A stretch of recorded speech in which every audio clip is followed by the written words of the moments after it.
ഇപ്പം ഹിജ്റ എന്ന് പറയുന്ന വാക്ക് സഹോദരങ്ങളെ, അതിൻ്റെ അർത്ഥം ഹജറ എന്ന് പറഞ്ഞാൽ തറക്ക എന്നാണ്, ഉപേക്ഷിച്ചു എന്നാണ് അതിൻ്റെ വാക്കിനർത്ഥം. ഹിജ്റ എന്ന് പറഞ്ഞാൽ ഉപേക്ഷിക്കൽ എന്നാണ് അതുകൊണ്ട് ഉദ്ദേശിക്കുന്നത്.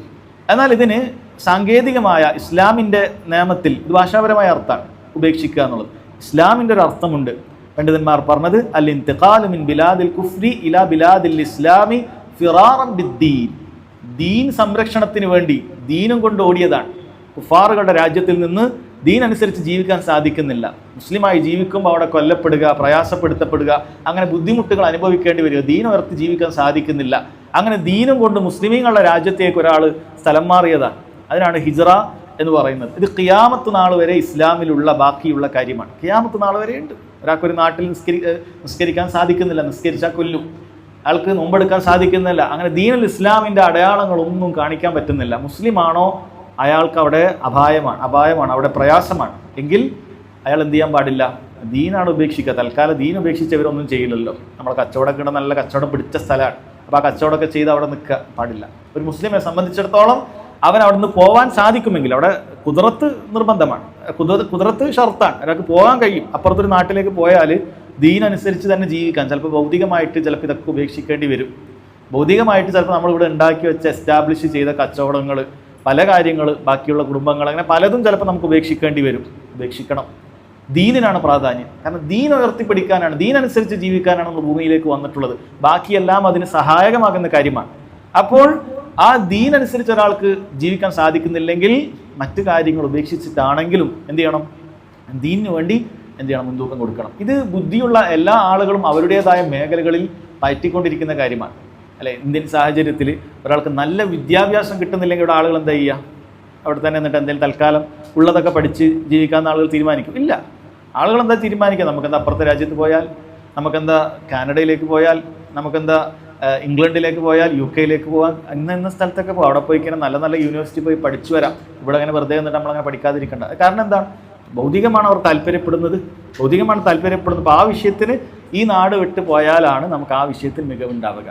അപ്പം അതേപോലെ തന്നെയാണ് ദീൻ ഒരാൾക്ക് ഇവിടെ ദീൻ അനുസരിച്ച് ജീവിക്കാൻ സാധിക്കുന്നില്ല എങ്കിൽ, ദീൻ ഉയർത്തിപ്പിടിക്കാൻ സാധിക്കുന്നില്ല എങ്കിൽ അയാൾ ആ ദീൻ ഉയർത്തിപ്പിടിക്കാൻ സാധിക്കുന്ന സ്ഥലം ഉണ്ട്, അയാൾക്ക് പോകാൻ സാധിക്കുന്നുണ്ട് എങ്കിൽ അയാളെ സംബന്ധിച്ചിടത്തോളം ആ പോകൽ നിർബന്ധമായ കാര്യമാണ് എന്നാണ്. എന്നാൽ ഒരാൾക്ക് അങ്ങനെ ഇല്ല, അൽഹംദുലില്ലാഹ് നമ്മുടെ നാട്ടിലൊക്കെ ഉള്ളതുപോലെ ദീൻ അനുസരിച്ച് ജീവിക്കാൻ സാധിക്കുന്നുണ്ട്. നമ്മൾ വലിയ ശുക്ർ പറയേണ്ട കാര്യമാണ്. അള്ളാഹുവിൻ്റെ ദീൻ ഇങ്ങനെ സംഘടിപ്പിക്കാനും സംസാരിക്കാനും, ഒരു പൊതുവേദിയിൽ പോലും, അല്ല പൊതു സദസ്സിൽ പോലും, ഒരു റോഡരികിൽ പോലും നമുക്ക് അള്ളാഹുവിൻ്റെ ദീൻ, തൗഹീദ്, അത് ഉജ്ജ്വലമായി സംസാരിക്കാനൊക്കെ സാധിക്കുന്നുണ്ട് ഈ നാട്ടിൽ. അൽഹംദുലില്ലാഹ് അള്ളാഹു സുബ്ഹാനഹു വ തആല നൽകിയ നിഅമത്തിനെ നമ്മൾ ചെറുതായി കാണാൻ പാടില്ല.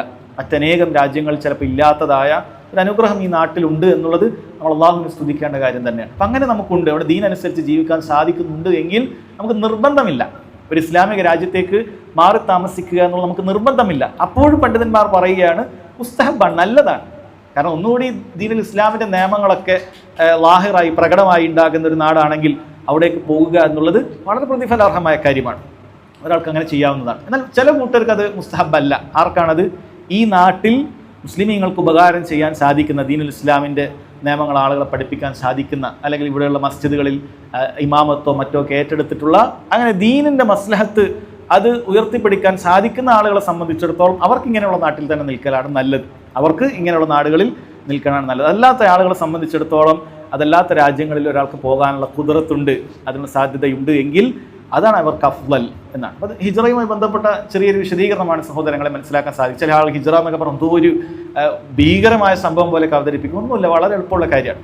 നമ്മൾ ദുനിയാവിന് വേണ്ടി പല കാര്യങ്ങളും അത് നല്ലത് കിട്ടാൻ വേണ്ടി ഒരു സ്ഥലത്തേക്ക് പോകുന്നത് പോലെ ദീൻ എവിടെയാണോ നല്ലതായിട്ട് നമുക്ക് നന്നായി നിസ്കരിക്കുക, ആരും നമ്മൾ ചോദിക്കാനില്ല. നമുക്ക് അൽഹംദുലില്ലാഹ് ബാങ്ക് കേൾക്കുന്നു, പള്ളിയിലേക്ക് പോകുന്നു, ഇസ്ലാമികമായ വേഷം ധരിക്കുന്നു, ആരും നമ്മളെ കളിയാക്കാനില്ല, പ്രയാസപ്പെടുത്താനില്ല, നല്ല രീതിയിൽ ദീൻ അനുസരിച്ച് ജീവിക്കാൻ പറ്റുന്ന ഒരു മേഖലയിലേക്ക് മാറി താമസിക്കുക എന്നതാണ് ഹിജ്റ എന്നതുകൊണ്ട് ഉദ്ദേശിക്കുന്നത്. അതല്ലാതെ അതിൻ്റെ അപ്പുറത്തേക്ക് ഹിജ്റ എന്ന് പറഞ്ഞാൽ അവിടെ പോയി നിന്നിട്ട് ഈ നാട്ടിനെതിരെ തിരിയുക, അങ്ങനെയൊന്നുമല്ല. ചില ആളുകൾ അങ്ങനെ ഹിജ്റ എന്ന് പറഞ്ഞാൽ ഇവർ അവിടെ പോയി ഇന്ന് പിന്നെ ഇനി അവിടെ വേറെന്തോ പ്ലാനിങ് ചെയ്ത് ഇവിടെയുള്ള ആളുകളൊക്കെ എന്തെങ്കിലുമൊക്കെ ചെയ്യാൻ, അങ്ങനെയല്ല ഹിജ്റ എന്ന് ഉദ്ദേശിക്കുന്നത്. പക്ഷെ നമ്മളെ ദീൻ ഉയർത്തി പിടിക്കണം, ദീനിനാണ് നമുക്ക് എപ്പോഴും പ്രാധാന്യം. അതിനുവേണ്ടി നല്ലൊരു സ്ഥലത്തേക്ക് മാറുക എന്നതാണ് അതുകൊണ്ട് ഉദ്ദേശിക്കുന്നത്. ശരി, എന്തുകൊണ്ടാണ് നബി സല്ലല്ലാഹു അലൈഹി വസല്ലം ഇവിടെ ഹിജ്റയെക്കുറിച്ച് എടുത്തു പറഞ്ഞത്? കാരണം ഹിജ്റ ഏറ്റവും അഫ്ളലായ ഒരു ഇബാദത്താണ്. ഹിജ്റ ഏറ്റവും അഫ്ളലായ ഒരു ഇബാദത്താണ്. ഹിജ്റ ചെയ്തു കഴിഞ്ഞാൽ ഹദീസുകളിൽ കാണാൻ സാധിക്കും, ഹിജ്റയും ഹജ്ജും രണ്ട് കാര്യങ്ങൾക്കുള്ള പ്രത്യേകതയാണ്. കഴിഞ്ഞു പോയ അമലുകളെല്ലാം തന്നെ, അഥവാ കഴിഞ്ഞു പോയ തിന്മകളെല്ലാം തന്നെ അല്ലാഹു സുബ്ഹാനഹു വ തആല അതുകൊണ്ട് ശേഷം പുറത്തു തരുന്നതായിരിക്കും.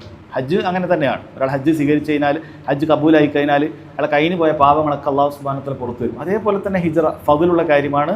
അയാളുടെ കയ്യിന് പോയ പാപങ്ങളെല്ലാം അള്ളാഹു സുബ്ഹാനഹു വ തആല പുറത്തു വരുന്ന കാര്യം. കാരണം ഒരു മനുഷ്യനെ സംബന്ധിച്ചിടത്തോളം ജനിച്ച നാട്, ജനിച്ച ആ സ്ഥലം, അതിനോടൊക്കെ നല്ല ഹുബ്ബുൻ ത്വബീഇ, ഒരു പ്രകൃതിപരമായ ഒരു സ്നേഹം ഉണ്ടാവുക എന്നുള്ളത് സ്വാഭാവികമാണ്. അപ്പം അതൊക്കെ ഒഴിവാക്കിയിട്ട് ദീനിന് വേണ്ടി അവൻ പോവുകയാണ്. അവൻ ഇഷ്ടപ്പെടുന്ന കാലാവസ്ഥ, അവൻ ഇഷ്ടപ്പെടുന്ന പലതുമുണ്ട്. പക്ഷെ ദീൻ മാത്രം അവിടെ പാലിക്കാൻ സാധിക്കില്ല. അപ്പോൾ അവനെ സംബന്ധിച്ചിടത്തോളം അതൊക്കെ പോട്ടെ അല്ലെ. ആലോചിച്ച് നോക്കണം, നബി സല്ലല്ലാഹു അലൈഹി വസല്ലം സഹാബത്തും ഏറ്റവും അവർക്ക് ഇഷ്ടപ്പെട്ട നാടായിരുന്നു മക്ക. റസൂലുള്ളാഹി സ്വല്ലല്ലാഹു അലൈഹി വസല്ലമക്ക് മക്ക അത്ര ഇഷ്ടപ്പെട്ട നാടാണ്. അവരുടെ കുടുംബങ്ങൾ ഒന്നാകെ ജീവിക്കുന്ന നാടാണ്. പക്ഷേ ദീൻ അനുസരിച്ച് ജീവിക്കാൻ സാധിക്കുന്നില്ല. പ്രയാസപ്പെടുത്തുക, ബുദ്ധിമുട്ടിക്കുക, കൊല്ലാൻ സാധിക്കുന്നവരൊക്കെ കൊല്ലുക, ഇങ്ങനെയുള്ള ഉപദ്രവങ്ങളും പീഡനങ്ങളും ഒക്കെ വന്നപ്പോൾ റസൂലുള്ളാഹി സ്വല്ലല്ലാഹു അലൈഹി വസല്ലം എന്ത് ചെയ്തു? ആ ദീൻ ഉപേക്ഷിക്കാൻ തയ്യാറായില്ല. ഏറ്റവും കുറഞ്ഞത് ദീനിലേക്ക് ആളെ ക്ഷണിക്കുന്ന പരിപാടിയെങ്കിലും നിർത്തിയാൽ മതിയായിരുന്നു. പക്ഷേ റസൂലുള്ളാഹി സ്വല്ലല്ലാഹു അലൈഹി വസല്ലം ദീനിലേക്ക് ആളെ ക്ഷണിക്കണം, ആളുകൾക്ക് ദീൻ പറഞ്ഞു കൊടുക്കണം. നാട് മാറി മദീനയിലേക്ക് പോവുകയാണ് ചെയ്തിട്ടുള്ളത്. അത് ഖിയാമത്ത് നാൾ വരെ ബാക്കിയുള്ള ഒരു കാര്യമാണ്. വളരെ ഫضലുള്ള ഒരു അമലാണ്. അതേപോലെ പണ്ഡിതന്മാർ ഹിജ്റ എന്നുള്ളതിന് വേറൊരർത്ഥം കൂടിയുണ്ട്. അത് ഹജ്റു മഅസിയത്തിൻ ഇല ത്വാഅ, തിന്മകൾ ഉപേക്ഷിച്ച് ഒരാൾ നന്മയിലേക്ക് വരുന്ന ഒരു ഹിജ്റയാണ്. അത് എപ്പോഴും നമ്മൾ ചെയ്തേണ്ട ഒരു കാര്യമാണ്. തിന്മകൾ, ഒരു തിന്മയിൽ നമ്മളുണ്ടെങ്കിൽ നമ്മൾ ചെയ്യേണ്ട ഒരു ഹിജ്റയാണ്. തിന്മ ഉപേക്ഷിച്ചിട്ട് നന്മയിലേക്ക് നമ്മൾ വരിക. നമ്മൾ തിന്മയിൽ കൊണ്ട് നടക്കുന്ന ആളുകളുണ്ടാകും. ആ തിന്മകൾ, ഹറാമുകൾ ഉപേക്ഷിച്ച് നന്മയുടെ വഴി തിരഞ്ഞെടുക്കുക എന്നുള്ളത് അത് ഹിജ്റയാണ്. അതേപോലെ പണ്ഡിതന്മാർ പറഞ്ഞാണ്, മുസ്ലിമീങ്ങളുടെ രാജ്യം തന്നെ ആയിരിക്കാം, പക്ഷേ ആളുകൾ നല്ല താഴത്തുള്ള സ്ഥലങ്ങളുണ്ട്, ആളുകൾ നന്നായി ദീനിയായി ജീവിക്കുന്ന സ്ഥലം ഉണ്ടാവും. ആ സ്ഥലത്തേക്ക്, അഥവാ തെമ്മാടികളായ ആളുകളുടെ കൂട്ടത്തിൽ നിന്നും ദീനിയായിട്ടുള്ള ആളുകളുടെ കൂട്ടത്തിലേക്ക് മാറുക എന്നുള്ളത് അത് ചെയ്യേണ്ട കാര്യം തന്നെയാണ്. ഈ നാട്ടിൽ തന്നെ ഈ നാട്ടിൽ നമ്മൾ പറഞ്ഞ അൽഹംദുലില്ലാഹ് ദീൻ അനുസരിച്ച് ജീവിക്കാൻ സാധിക്കുന്നു. പക്ഷേ ചില സ്ഥലത്തേക്ക് നമുക്ക് മാറി കൂടുതൽ ദീനിയായിട്ട് നമുക്ക് മികവ് ഉണ്ടാകും, അല്ലെങ്കിൽ ദീനുമായി ബന്ധപ്പെട്ട ഇൽമുകളും മറ്റുമൊക്കെ ലഭിക്കുന്ന സദസ്സുകളൊക്കെ ഉണ്ടാകും. അപ്പോൾ അത്തരം സ്ഥലങ്ങളിലേക്ക് ഒരാൾ മാറുകയാണെങ്കിൽ നല്ല കാര്യം തന്നെയാണ്. അത് നല്ല കാര്യം തന്നെയാണ് എന്ന് മനസ്സിലാക്കുക.